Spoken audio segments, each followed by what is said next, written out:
feeling is the language of movement. Anlaisa, patience is a virtue. Patience is a virtue is the one. If you can deliver that feeling in the best way, then you don't need words. Well, art is actually a form of self-expression. The first step in learning is silence. The second step in learning is listening.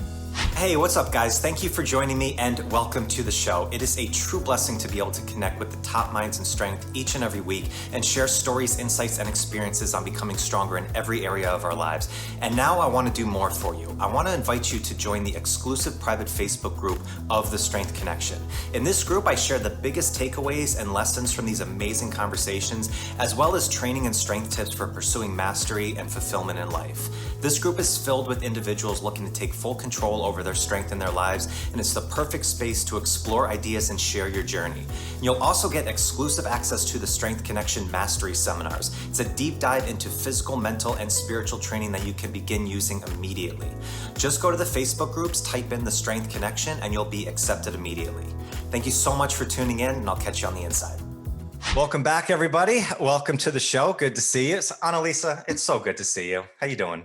I am just stoked to be here with you. I'm honored to see you too. Yeah, my energy just shot right up just chatting with you for a couple minutes off air. So I'm ready to roll. I mean, with a name like MTG, I feel like you just gave me a shot of espresso by just like jumping on the screen. Oh my God. This little sarcastic joke at the beginning of a certification just now turned into a whole thing. So I'll give the little backstory. She asked, hey, do you prefer to be called Mike or Michael? And I was like, Michael the Great, actually, just making an asshole joke. Fine, MTG, that's your name.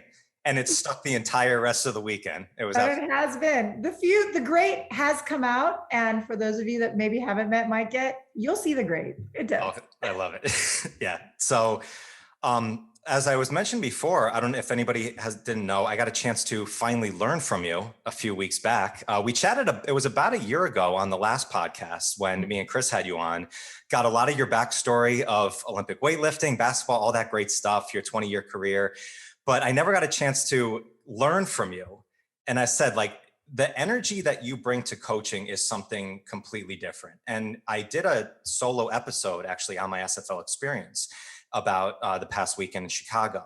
And one of the things I said was the three things that I learned is invest in the best. And what I defined of the best is the ones that challenge you to get better, but make you feel great at the same time. And I think there's a lot of coaches that do one of those very well, but I found from you and from Fabio, you guys just put together one of the best events that I ever went to. So right off the bat, I just want to thank you for an amazing experience. Oh, thank you. I mean, it is truly our pleasure. And I know that sounds very cliche to say it is our pleasure, but it really is. It is so much, it brings so much joy to be a part of not only someone's experience, but witnessing their evolution over the course of, in some of the cases, in the case that you referenced with Gary's bench, that happened within, I think maybe within like a half an hour to 40 minutes in that practice session, which was just like seeing all these lights go off, and it was like he was bringing all of us along with his energy. But to have somebody trust you enough to take you along for that ride with them in a context where they've known you for, in some cases, minutes to, we'd all been around each other for a couple of days, is one of those unmatchable feelings. And so I feel like we're all fortunate because we were all literally learning and vibing off each other without even knowing it. Yeah. It seemed like the crew that we had was like a really exceptional crew. It's been a while since I was a student, but it seemed like just the whole crew for this SFL just seemed like it was such a tight-knit group. It was one of the most special groups for that certification that we've been a part of.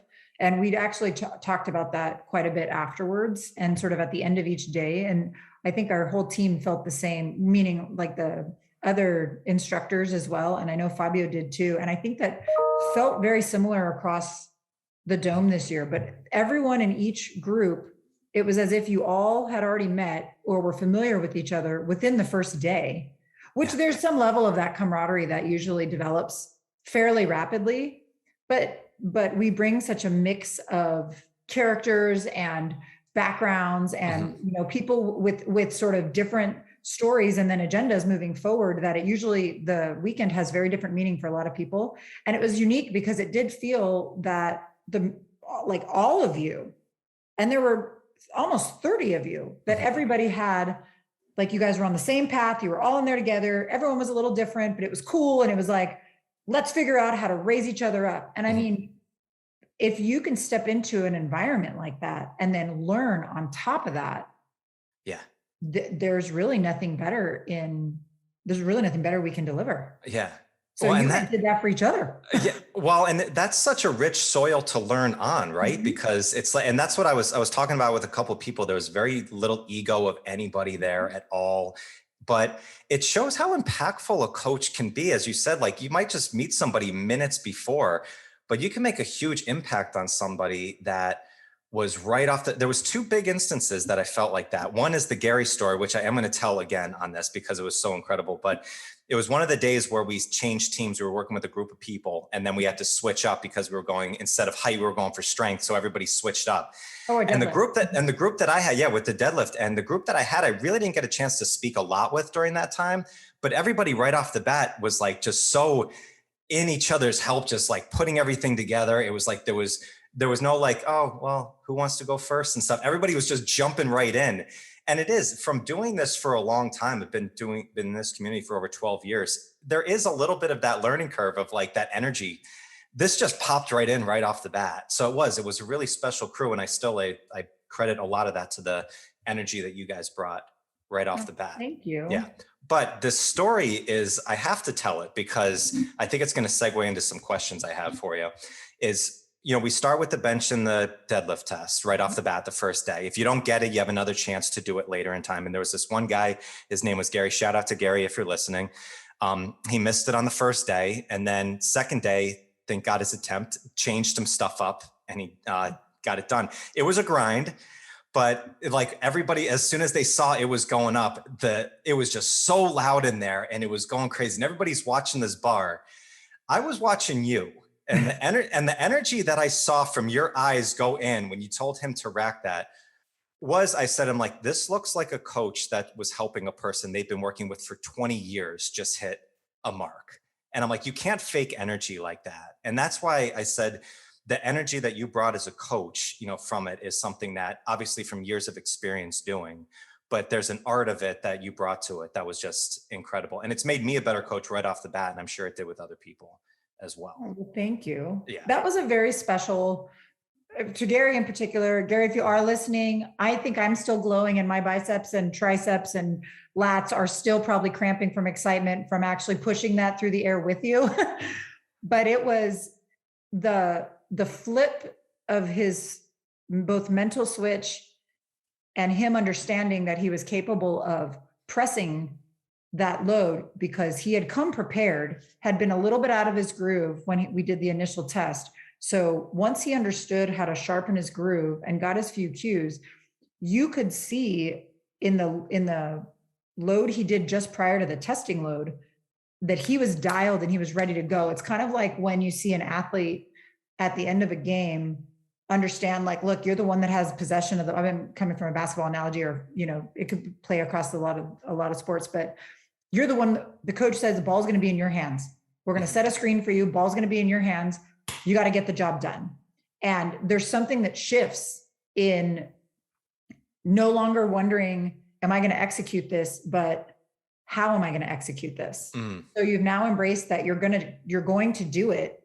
And he found that and got out of his own way and was able to feel the movement. And like, one of my favorite things that Brett says is that feeling is the language of movement, right? So if Gary was finally able to identify the language in that specific pattern that we'd been talking about, and again, the uniqueness of the group, he felt everybody, like all the tide just sort of rose beneath him and was just under his ship for that lift. Yes. And there was no way he was going to miss it. And it was incredible. And I am thinking about your question about bringing the energy to the coaching.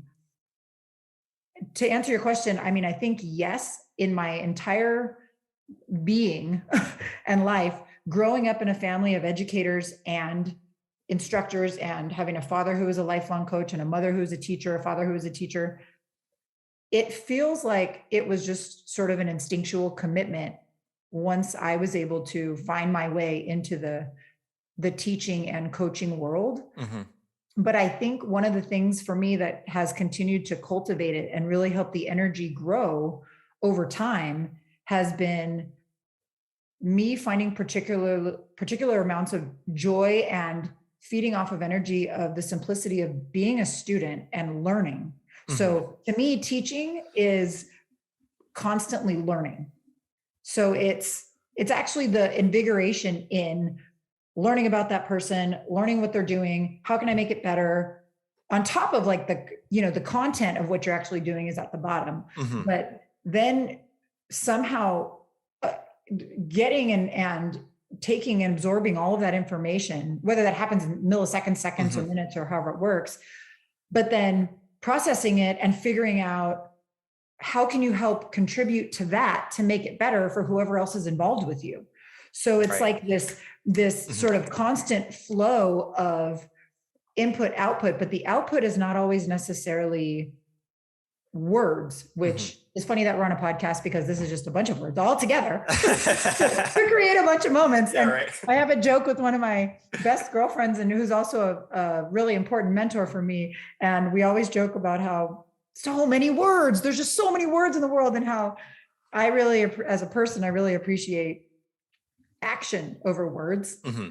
You know, like, believe it or not, I really do enjoy being quiet. But when it comes to teaching and mm-hmm. it comes to learning and being a part of that environment or helping facilitate that experience, there's just this pure sort of like joy that comes out with learning something that you didn't know or didn't think was possible, figuring it out. Where did it come from? How do we do it? So it's a blend of the intellectual stimulation, mm-hmm. I think. And then definitely there's a physiological response in just, right. It has to do with moving, right? So it's exciting. And then a very genuine curiosity in what is happening? How can we do it? How can we all sort of come together? And I think right. coming from a culture, both, again, credit to my parents and our family. Mm-hmm. And I think also just coming from a farm serving Italian community, like we were raised in a community environment. So like mm-hmm. everything is about how can you help raise each other up? Yes. And they also cultivated curiosity. If you don't know, mm-hmm. go figure it out. If you want to know why, ask. Yes. Do it tactfully, you mm-hmm. know, or figure out the best questions to ask, or listen first. That was a big one that I've always had my whole life was mm-hmm. Analisa, wait, listen. Right. Analisa, you're listening. Analisa, patience is a virtue. Patience is a virtue is the one. I think if I had a t-shirt, it would say, patience is my virtue. Because and you're thinking, do I need to be virtuous? I don't know. 100%. 100%, because you're working on, you're trying. But the coolest, I mean, to me, one of the most rewarding things about all those, you can call all those words what you want, but they really do come down to curiosity, mm-hmm. and wanting to cultivate a connection. And I think if there's a right. genuine care around cultivating a connection, then moments like that, like we experienced with Gary, are going to be felt by Gary. They're going to be felt by every single person that was around him in yeah. some way, right? Yeah. It's really, it's fascinating. And it's so fun. It is. That's the thing. It's so fun. There's a couple of threads there that were awesome. I love the basketball analogy you gave of like, when the ball's going to your hands and it switches from, am I going to do this to, all right, how am I going to do this? So it's right. like, it eliminates am I capable of doing this to, all right, I just need to figure this out mm-hmm. from there.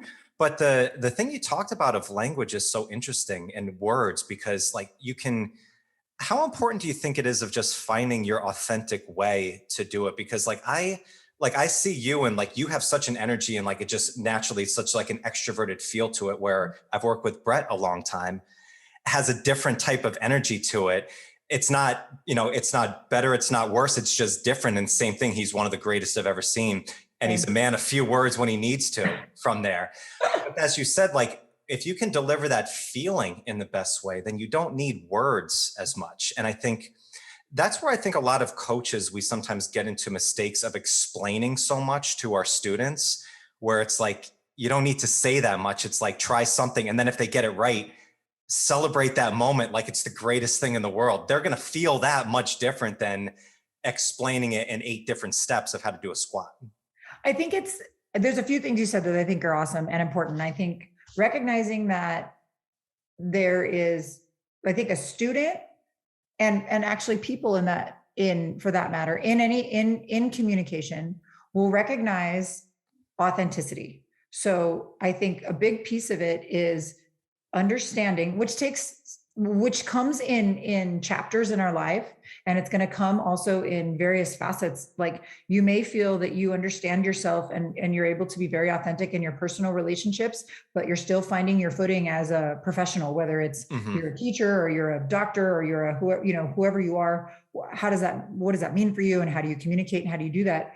And as an instructor, I think we do have some challenges, because there are sort of expectations of an instructor needing to come in and, first and foremost, you need to be prepared to know the information, but then how are you going to communicate that information? And I think one important part of teaching is understanding that while we are there to communicate information, teaching is a reciprocal relationship. So it is almost more important for us as teachers to transmit information, to receive information from our students, as it is for us to transmit information. So it's almost more important that I find ways to sort of draw you out and understand, how do I meet you where you are? What's your base, like physically, what are your baselines? What do you need? But also, like, where are you in this experience with me? Are you coming in open-minded and ready to learn because you want to take this away and go teach? Or is this a box that you just wanted to check because you committed to doing, X number of events in 2022 and you need to say that you did them all? Or like, it's my responsibility to get you engaged in this communication, sometimes without you even knowing it. And so what feels organic to me most of the time is, I just like to learn. I'm a total geek. I think it's fun.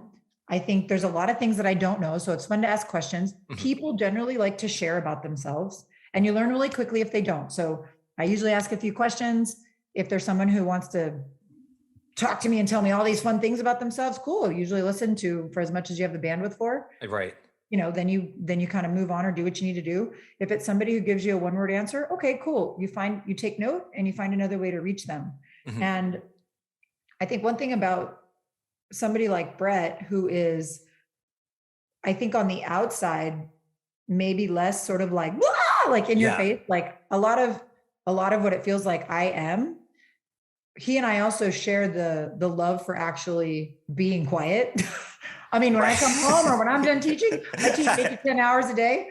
I don't talk to anybody else. I prefer, like, when I train, I have my training partner if we're both in the same place. Otherwise, I'm solo, because then I don't have to speak. And it's funny because those are, it's also knowing your environment. But I think that just like we talk about the standards in our movements, that I think your communication style is as different as your structure.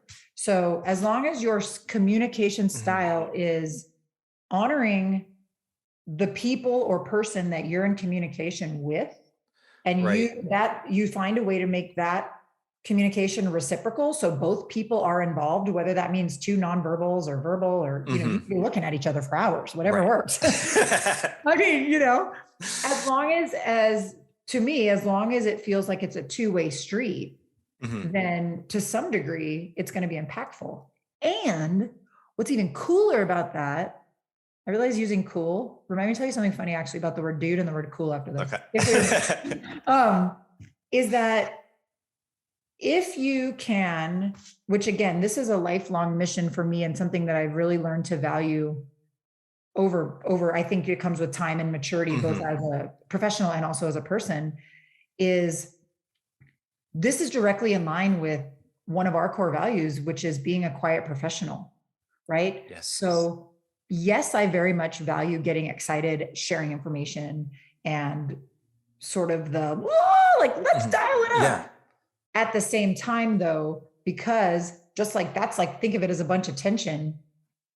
I could turn it off like that and be quiet for the rest of the day. Right. And just move, focus, breathe, not say a word, and let somebody else do what they need to do and be just as happy with that. And I think understanding that you can have both sides of that coin are what really truly bring the value.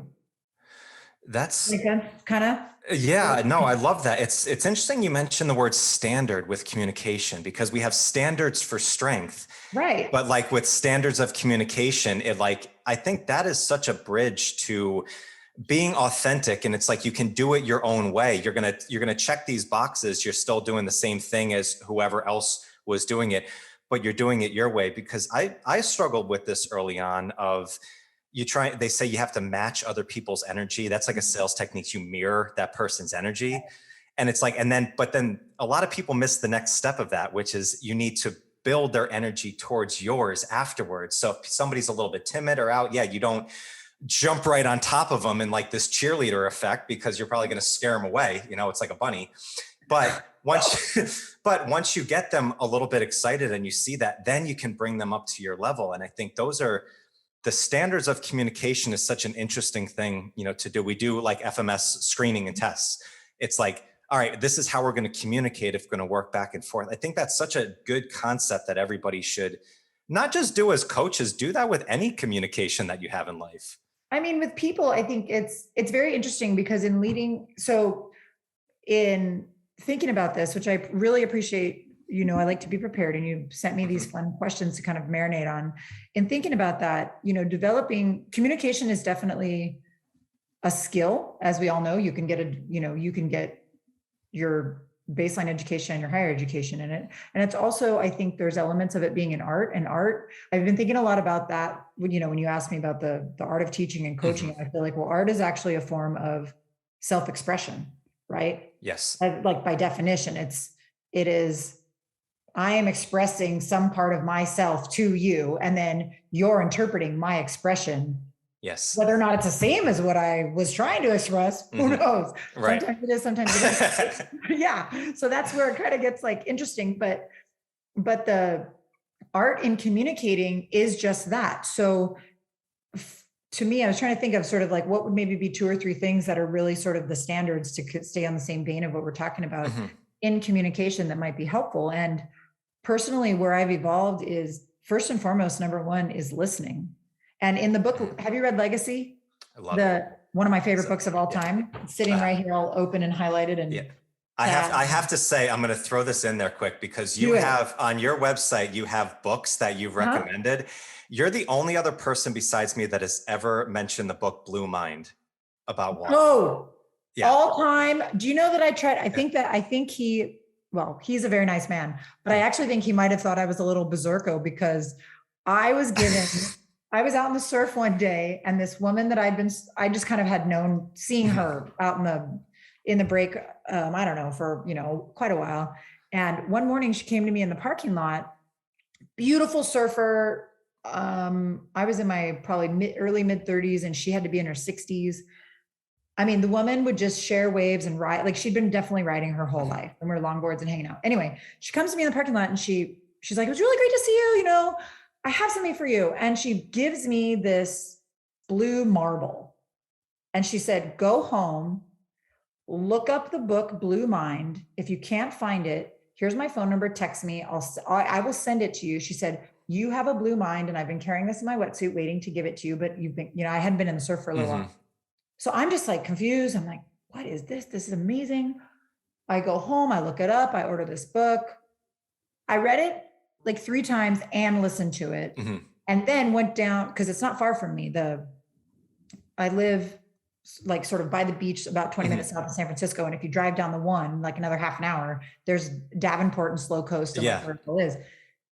And tried to go find the author. And I'm like, this is the best book ever. I bought like 200 marbles. I mean, the whole concept, right? Of connection and how the water connects, makes people feel connected and safe. And then all the neurology, the book is beautiful, right? Because it has all the neurology and like, why does our brain react the way it does? Why does our physiology react the way it is. Well, I first heard about it because I saw it on a podcast. I think Laird Hamilton mentioned it on a podcast that I saw. And it's like, and my parents live half the year in Aruba, you know, so they live on the island. Yeah. And you see the difference in their mindset and their mentality from when they're there versus when they're here. It's completely different. And people say that all the time with vacation. Oh, you're in the vacation zone and stuff. And this whole book talks about the actual neuroscience behind what's going on when you're in that body of water and the people who live by that. So I'm like, I got so excited seeing that because you're the only other person that I know that's ever heard of that book on there.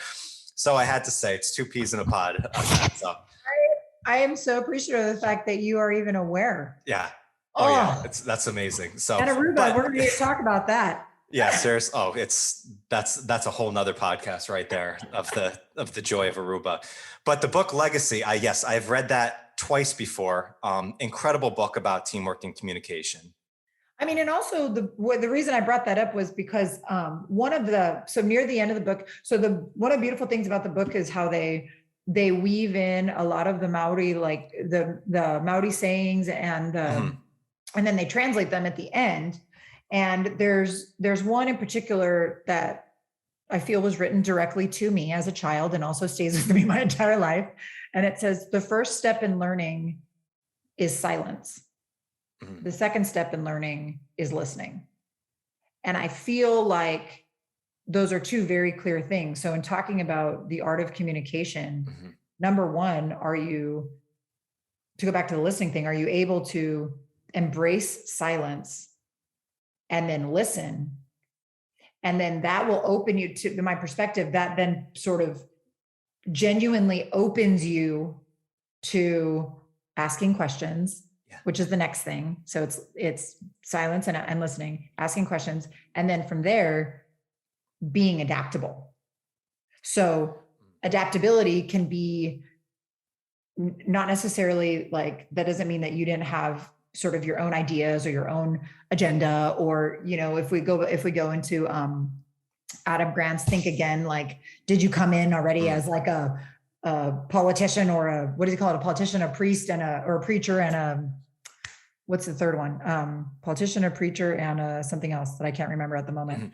But we want to think like a scientist, like, right? Like we want to have like questioning things. And so it's like, it's okay if you come in already and you're like, Mike, talk to me about your squat. Like, why do you really like a Zercher squat going down to 6 o'clock? And not that I think you should go to a different one. And I may have an idea of what I think is best for your structure, but the fact that I'm asking you a question and I'm now empowering you to own how you feel about it, your answer, and showing you that I genuinely care about what you even have to say, then create this reciprocal communication, which then empowers both people and then can facilitate learning, change, anything.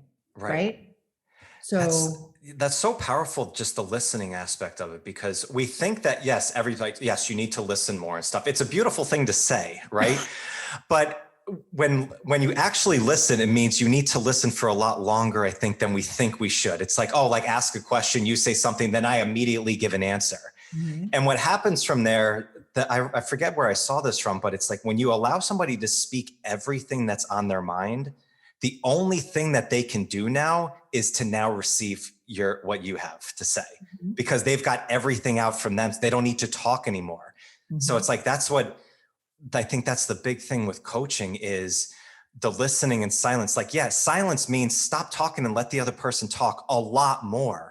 And I've ran into this, I'm sure you did before, and early in career, when you have the clients, you're like, they're just not doing what I told them to. We keep saying it and they say they know what they're doing, but then they don't do it. It's like, well, you know what, Mike? It's like, you're probably not listening to what they actually need. And then you have that conversation, they let it all out. then you can actually have that conversation and they can trust you a lot more. Then all of a sudden it becomes really easy.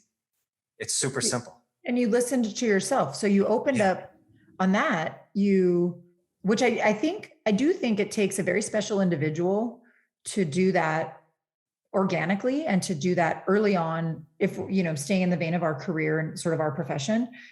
That's a very unique skill. And I do think there are some people that are capable of that at a very young age and, or, in the early years. But I think it's something that is learned over time because there are so many different types of communication. Also, like if you look at a student in a classroom, or you look at one of our students in a gym or a lifting environment or learning environment, like a lot of the time they don't know what they don't know, on top of the fact that we don't know what we don't know. Then they don't even know what they're supposed to ask us. They don't know how to advocate for themselves. They don't know how, there's sort of, again, it comes back to like, how can we help each other? I mean, I have students that I've had for upwards, some for 15 plus years now that I've been through layers, like had their kids, and the questions that they ask me now, we kind of laugh about, because I have said, why didn't you ask me this 10 years ago? And they're like, I didn't know I was supposed to ask you that. I'm like, I didn't know you were supposed to ask me that. You know what I mean? I think it comes back to, there's a beautiful level of trust that develops. Trust you, and you've hit on that a couple of times. If you can create trust and a safe learning environment, or even I want to take that back, in a safe communication environment where somebody feels like what they have to say or whatever their input is, even if you are complete polar opposites and you're like, there's no way I'm going to embrace whatever you just said. Right. That's okay. You still created a safe platform for them to deliver it.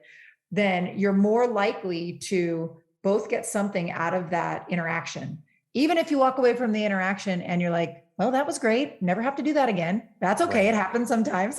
But like, you've still at least learned something.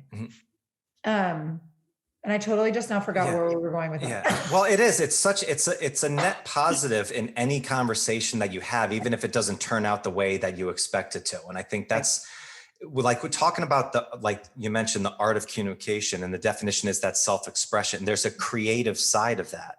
Yeah. And like, have your standards. And when you get those standards down, then I think that allows you to be more creative. It's a lot of the work I've talked with Brett about his iron cardio work and that intuitive side of training. It's like, you build the standards, you have a foundation. It's kind of like playing basketball. We have the court that we're playing on.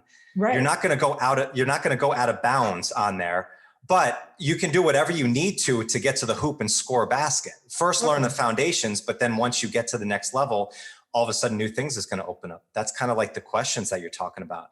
And it seems like maybe we think that the questions, especially when you go into things like goal setting and what do you want to accomplish and why do you want to accomplish it, we think that that's like a one-time conversation that we need to do at the beginning and then we've got it down. When in reality, this seems like it's probably the most important thing to consistently do every single time that we talk to somebody, because that's what builds trust over time.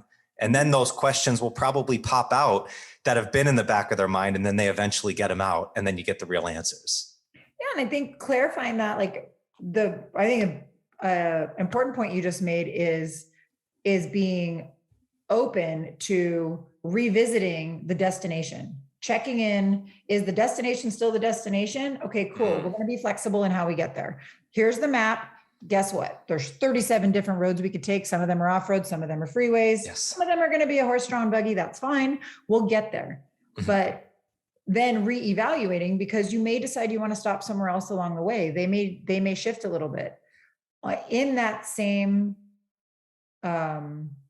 context, though, I think it's important for us in communicating if we're talking about teaching and learning and our privilege in serving people in the strength environment and strength and movement environment, it's important that we also remind them that consistency and time will also play a role in them figuring that out if they don't know that right now.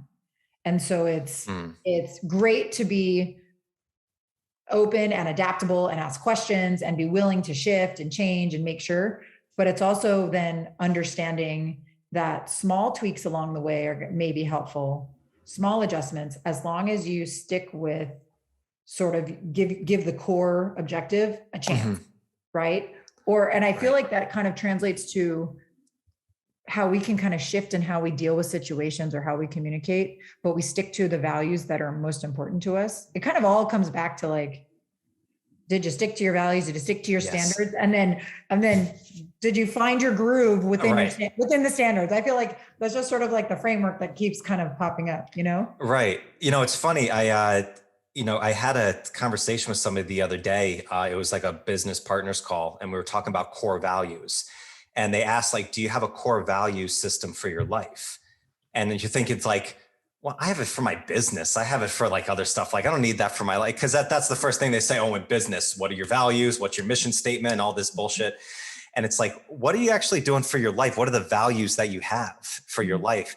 And that's like the foundation that you can do. And communication, you can do the same thing. You have those core values you have, and it always comes back down to those standards. I think that's kind of, if we're solving any problems of the world here of it, it's like, I think if the more standards that we have of knowing it allows you to be more creative in the other stuff.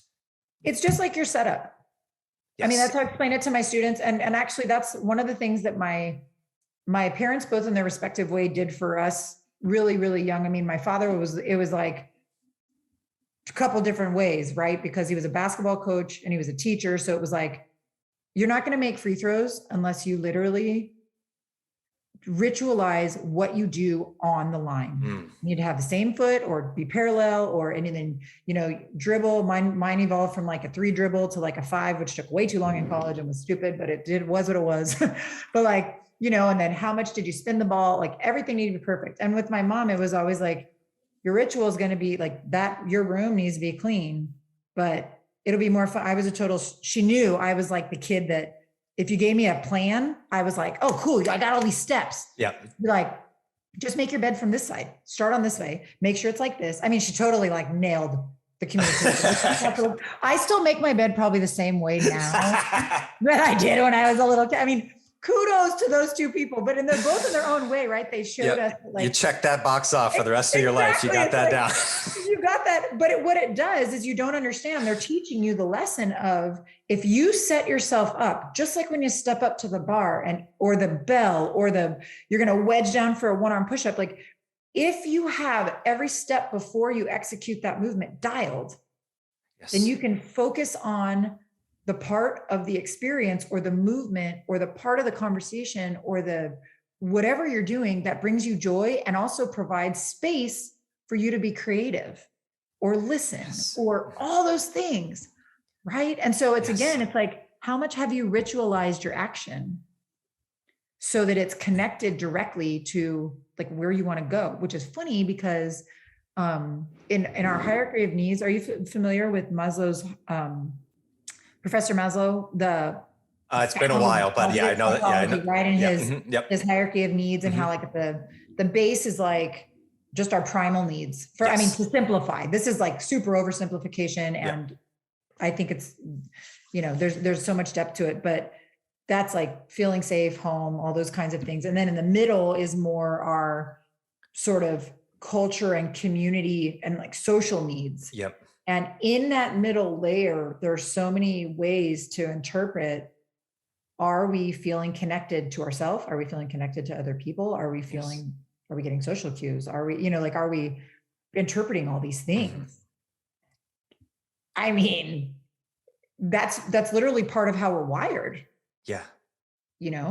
So we have to figure out how to do it. It's so interesting. I love what you talked about with the setup and the ritual of it. And that was something Fabio talked about that when we were there in Chicago. And he talked about, he takes the exact same number of steps to the bar, like comes from the one side all the time. And the first thing in my head is like, and I love Fabio to death. I was like, he's freaking crazy. Like, this is, and I was like, because I'm on the intuitive side. That's been a lot of the energy that I've put in, but I was like, no, you're saving all this energy of doing things in the exact same way of setting it up. And that's why you have all this extra energy. So you can go up to that bar that you've never lifted before and give your best effort and probably have the energy to do it. It's the same thing with rituals of coaching, of getting the same thing down. If you have those down and you have those specific questions that you know you're going into, you manage those expectations, then all of a sudden you have those things down.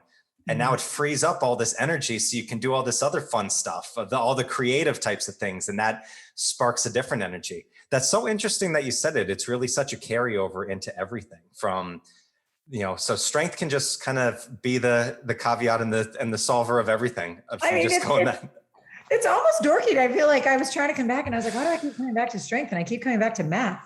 That's it. Yeah. Do you have a process or a ritual that you do to kind of get yourself set up of coaching clients, of working kind of like you do with your strength setup? You mean like my day-to-day students? Yeah. Or like your ramp up, you're going into an event and you're coaching a bunch of these people and stuff. Do you have a process or something that you go through that kind of gets yourself into that mindset of like, all right, I'm going to give my best on Anlaisa? I totally do. And it shifts a little. Okay. But there are a few little things that I do daily I teach every day 8 to 10 hours straight. So there's like small little things that I make sure that I include before, during each student. With regards to the rituals, I would say before events, and actually as it's evolved even more so now with our workshops that we're teaching around, I have basically created like a template for myself that is a checklist of all the, for lack of a better way to say it, a checklist of all the logistics. And then there's a few self-care things that I need to make sure that I do that are literally down to X number of hours of sleep. Like, did you make sure that the day before I teach, if I can, I always try to take a nap in the sun. If it's accessible, funny stuff like that, where I can feel like I was able to take like a little mini breather before I went, and I know I'm going to be going strong for 12 to 14 hours a day for like 3 or 4 days straight, with a bunch of people that I love to see that don't believe in sleep as much as I do, and stuff like that. But the other big thing is preparation. So I literally dress rehearse. Down to like walking, pacing through, whether I'm up and down like my street or by the beach or doing whatever, going over and sort of teaching what I'm going to teach, even if I've taught it a million times, so that I can have additional questions that I know I'm going to ask whoever the leadership people are there in front, potentially have questions for the students, but that way my words can come out clear. And it's like, for me, that's my setup. Gotcha. So that once I get into it, and all of a sudden Fabio's like, hey, guess what? You're going to teach deadlifts today for SFL. I'm like, oh, okay. So that's going to be a few hours. Okay. So, but at that point now we've gone through, and I have I have an outline, but not only do I have an outline for myself, since I have sort of layered the learning, then it leaves room for your guys' questions, my stories, whatever we need to kind of throw in. So I think that was a very roundabout way for me to answer your question. I love that. It's the preparation that I've seen from you. First, I've never seen anybody with so many pens at a certification as you on one side. You're writing every second of the day. I saw this before. I do a similar thing of kind of like a dress rehearsal through. And it's something I use it with my clients. We call it scouting the defense, where because everything that we do, every plan that we have, if it's a training plan, nutrition plan, mindset, whatever it is, that's all an offensive plan. That's about trying to get the ball down the field in order to score. But then things are going to pop up. Fabio's going to come up to you and say, hey, change of plans. You're doing this. That's a defense right there. That's a blitz. If you didn't know that was coming, then that could really mess up your entire plan. It might just throw you into a different loop. But if you know, okay, this is a possibility, I might get this thrown at you. Then you get prepared. It actually allows you to be more free of what you do throughout the day, because you're not worrying about these things that pop up all the time, and the wondering and worrying, which is where I think a lot of anxiety comes from. So just learning that a little bit ahead of time, it's so interesting that you do that. Because was that something that you learned down the line a lot more? Have you gotten better at that? Or was that something that was always kind of, you're more of a prepper and I'm going to envision this going forward? I was I've always definitely been a prepper in a way. I think the thing that I have realized in the last probably 5-6 years, and especially despite all of the strange things that we've lived through in the last couple of years, with everything happening globally and the pandemic and those things, the thing I actually learned was, and I didn't realize I'm taking a risk saying this, but how to, and I'm still not very good at it, so I'm definitely trying to get better at this, but how to actually prepare less. So how to be a more targeted, how to have more sort of targeted preparation, because before I was so focused on, I always have to be prepared. I always have to know everything that might come my way. I have to have I had Post-its everywhere. I had you thought I had like a lot of pens in my pocket at the SFL. I only had 4, I'm like, those are color coded for like, this is a StrongFirst principle. This is a teacher of strength drill. This is a student action I need to follow up on. This is content, but like those things all speak to me so that I can go back through the notes and then like help. But it's like a consistent mission for me to learn how to simplify. So it's almost a double-edged sword in a way, because it's like the athlete that warms up for like 4 hours. And then they're like, okay, I just warmed up for 2 hours. I'm ready to do my beast tamer. And it's like, hold on, like we got to shorten that a little bit so that you can just focus on what you need to do so that your system can deliver what you're here for, And so I'm actually learning how to make all my outlines shorter and then trust the things that I have, like basically trust the stuff that I know that I want to teach on top of that. Or write little questions, to myself and those kinds of things. So it's interesting that it's sort of been more the art of whittling down. Right.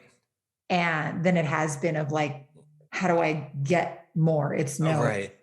Yeah. Well, it's kind of, you have to find that right balance of it, right? Because if 100%. we do too much of prepping, then it's almost like we're trying to control everything that we can't control the outcome of.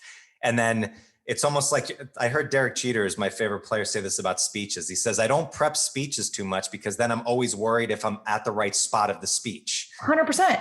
Yeah. It's like, get a framework down, get the outline, and then just kind of let it flow and kind of work there. It was interesting doing the strength tests at SFL because you saw different people of how they prepped and got ready. And I was always more of them like, I'm going to do as little as possible to warm up for this. And then like, you just know, hey, if I got it today, then it's great. But I'm like, I am not ramping up 10 pounds a piece until I get up to the weight that I need to use.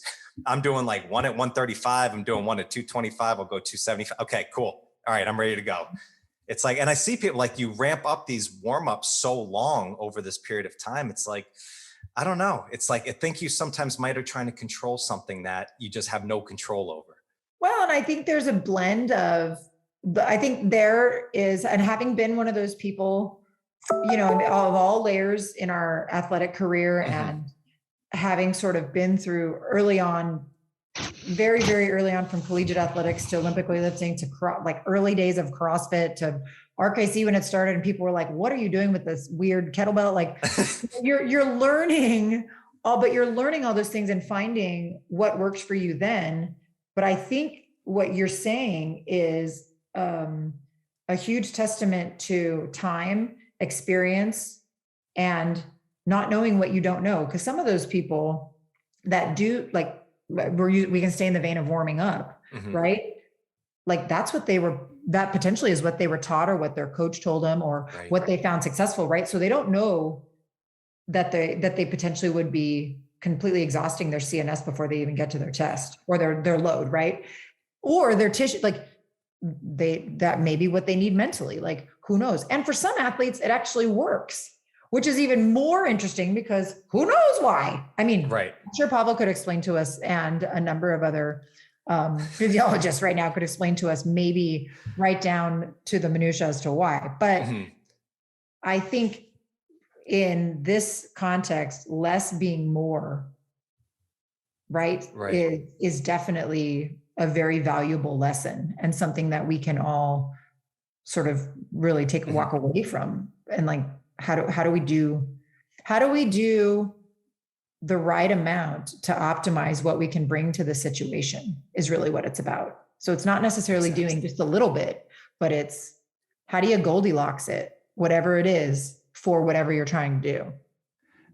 I love that. I love the Goldilocks thing, because I had this conversation with Dan John about minimalism. We were defining that term because it was like minimalism. Sometimes you're getting minimum results if you do that. Sometimes you need to find a little bit more.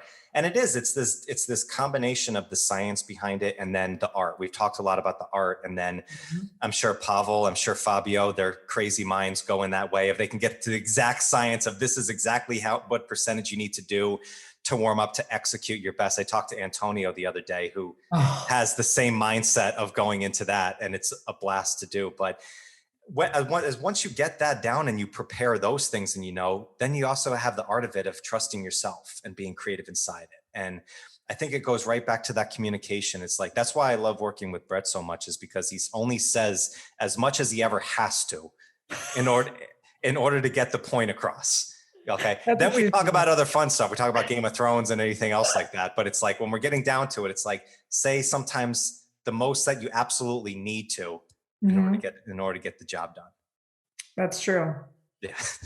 What are you working on right now? I know you're working with a program, I think with Fabio, right? Like what's your training plan that you're working on right now? Training, we're doing we're near the end here. You're talking to me during a very, very committing set of weeks. He likes to call it committing, and I like to call it a true test of how much I actually do care about him as my bloodline. But this was actually very cool, because I was at a point where I had hit some fatigue at the end of 2021, and we were in Costa Rica and Mexico doing SFLs. And I'd been double kettlebell. I've been doing a lot of Geoff Neupert's kettlebell strong, and I had written a few experiments with that, blending some plan strong elements with some front squats and some heavier stuff to kind of play with it. And I was just tired. Everything was tired. So he said, hey, I'm going to do this test program. You want to do it with me? And it was all barbell. And I think we only had kettlebell military press in it. Anyway, we're now in the third 8-week cycle. At one point I thought it was like Built Strong and Plan Strong together. Then it felt a little bit like Reload and Built Strong had a kid. Now it's like, now it's like, I'm not even really sure. I really just think he's like testing my mental fortitude and knows that how much I really enjoy learning and being strong.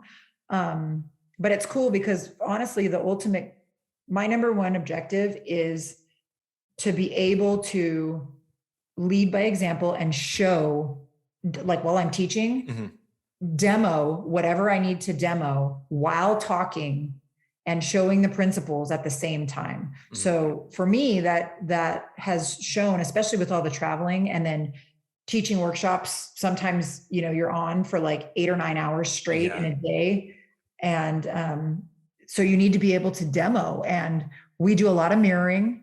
And so you need to have a baseline level of strength first and foremost, so your tissue can handle what you're asking it to do. But then you also have to have some strength endurance. You got to have some grip strength, like all these things that we need to be able to do. You got to be able to pick up your average bell or barbell, and sometimes things a little bit heavier to make sure that your students know you're walking the walk. And so I can tell you a funny story really fast about I had a student from our San Diego SFG1. I might actually send her this podcast and make sure she listens to it, because she'll hear the story at the end and just laugh. But she was amazing, and she couldn't get the timing on her cleans, which was so funny because she'd executed everything beautifully all weekend.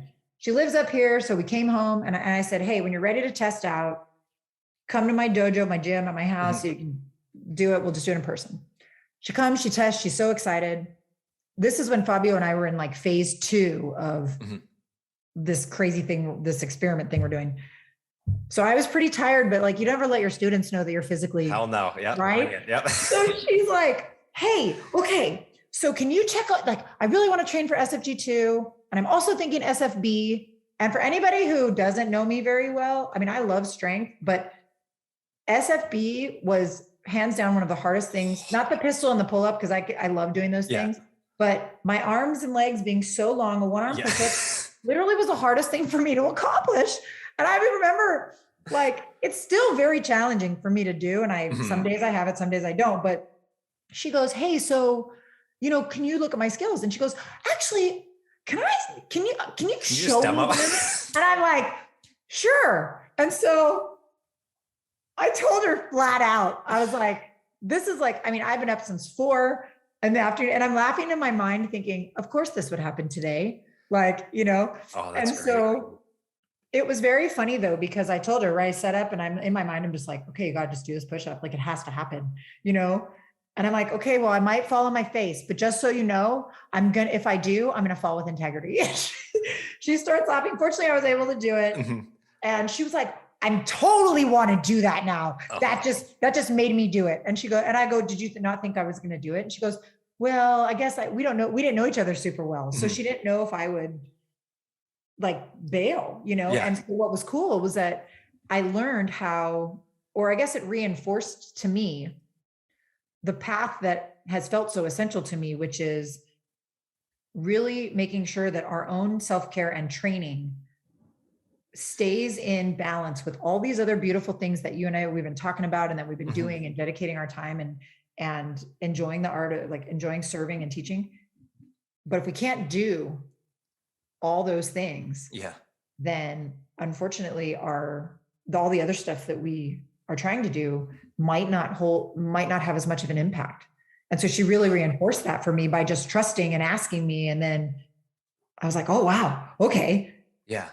So anyway, it's kind of a goofy story, but I think that's such a perfect story. That ties everything in of what we were talking about of communication as a feeling right there. It's like that just going down and performing that and seeing that done speaks more than you could ever speak of to this girl about, oh, this is how you do it. This is how you get set up. It's like, no, you drop down and you do it right like, there. Well, here's how this goes. Oh, that's great. Oh, that's awesome. It is. I mean, that's such a powerful thing. I mean, that's the thing I've always respected about this community is everybody, you're expected to continue to walk the walk and check it out every couple of years to make sure that you can still do that. But that's such a great story. It really ties everything in there together. I could go on for days about how I felt after SFB because I felt like I had the flu afterwards. Holy shit. I'm going to get into that right now. But my God, man, been talking for an hour. This time flew by, Anlaisa. It's been it's been so great connecting with you. As I said, I've known, I got a chance to talk to you before, but being able to be in your presence and learn from you, honestly, I was excited to go to Barbell because I was excited to be around the community, but the element itself and the certification was like, all right, cool. It's another certification. It was the best one I ever experienced in my life. And I owe that to really you and Fabio and the assistance of the energy that you put in. So I really appreciate it. Oh, thank you. Like I said, it is truly an honor. And especially to have somebody like you who in thinking about that crew, the best thing I can say, and we'll stay in our thread of loving the book legacy, is that crew would stay and sweep the shed. And to me, if you're surrounded by people that will stay and sweep the sheds and clean up and focus on planting trees that they'll never see, which are basically, I mean, that's what we're about, right? That's why we do what we do. Then you're going to walk away with the feeling and it's going to be meaningful. That's perfect. That's beautiful. Thank you for sharing so much of your time too. And this is an honor to get to hang out with you. Oh, the honor's all mine. Yeah. If anybody doesn't know that reference of Sweep the Shed, go get Legacy right now by James Kerr. It's an absolutely great book. Yes. Or message me and I will send it to you because I love sending random gifts. That's perfect. Yeah. And lastly, congratulations on your promotion, senior instructor from team leader. Absolutely awesome. Well deserved. If anybody wants to check more of your workout, contact you, anything, what's the best place that we can have them go to? You can, as weird as this sounds, I guess not in our information age, you can Google my name and my website will come up. My StrongFirst profile comes up, or Instagram and Facebook and stuff. I'm trying to be better about noticing it. But if you want to send me an email, if it's something time sensitive or you just want to be in touch, analisanaldi.com. And however I can be supportive or a source of strength and opportunity, please let me know, because the joy is in the serving and the sharing of the strength. Absolutely. Yeah. Well, it was too few and far between since the last time we did this. So we're going to have to do another one very soon. Anlaisa, thank you so much. You're the best. Appreciate it. So ladies and gentlemen, thank you so much. If you want to contact Anlaisa, you know where to do so. I will catch you on the next one. Peace, everybody. Thank you so much for joining me today. I hope you found some great value here. And if you like this episode, please drop a comment and leave us a 5-star rating and review. It does more to build the show than you can imagine. And do not forget to check out and join the Strength Connection Facebook group. In this group, I share the biggest takeaways and lessons from these amazing conversations, as well as training and strength tips for pursuing mastery and fulfillment in life. This group is filled with individuals looking to take full control over their strength, and it's the perfect space to explore new ideas and to share your journey. And you'll also get exclusive access to these Strength Connection Mastery seminars. It's a deep dive into the physical, mental, and spiritual training that you can begin using immediately. So do not wait, go now. Seriously, go. All right, much love to you. Thank you so much, and I'll catch you on the next one.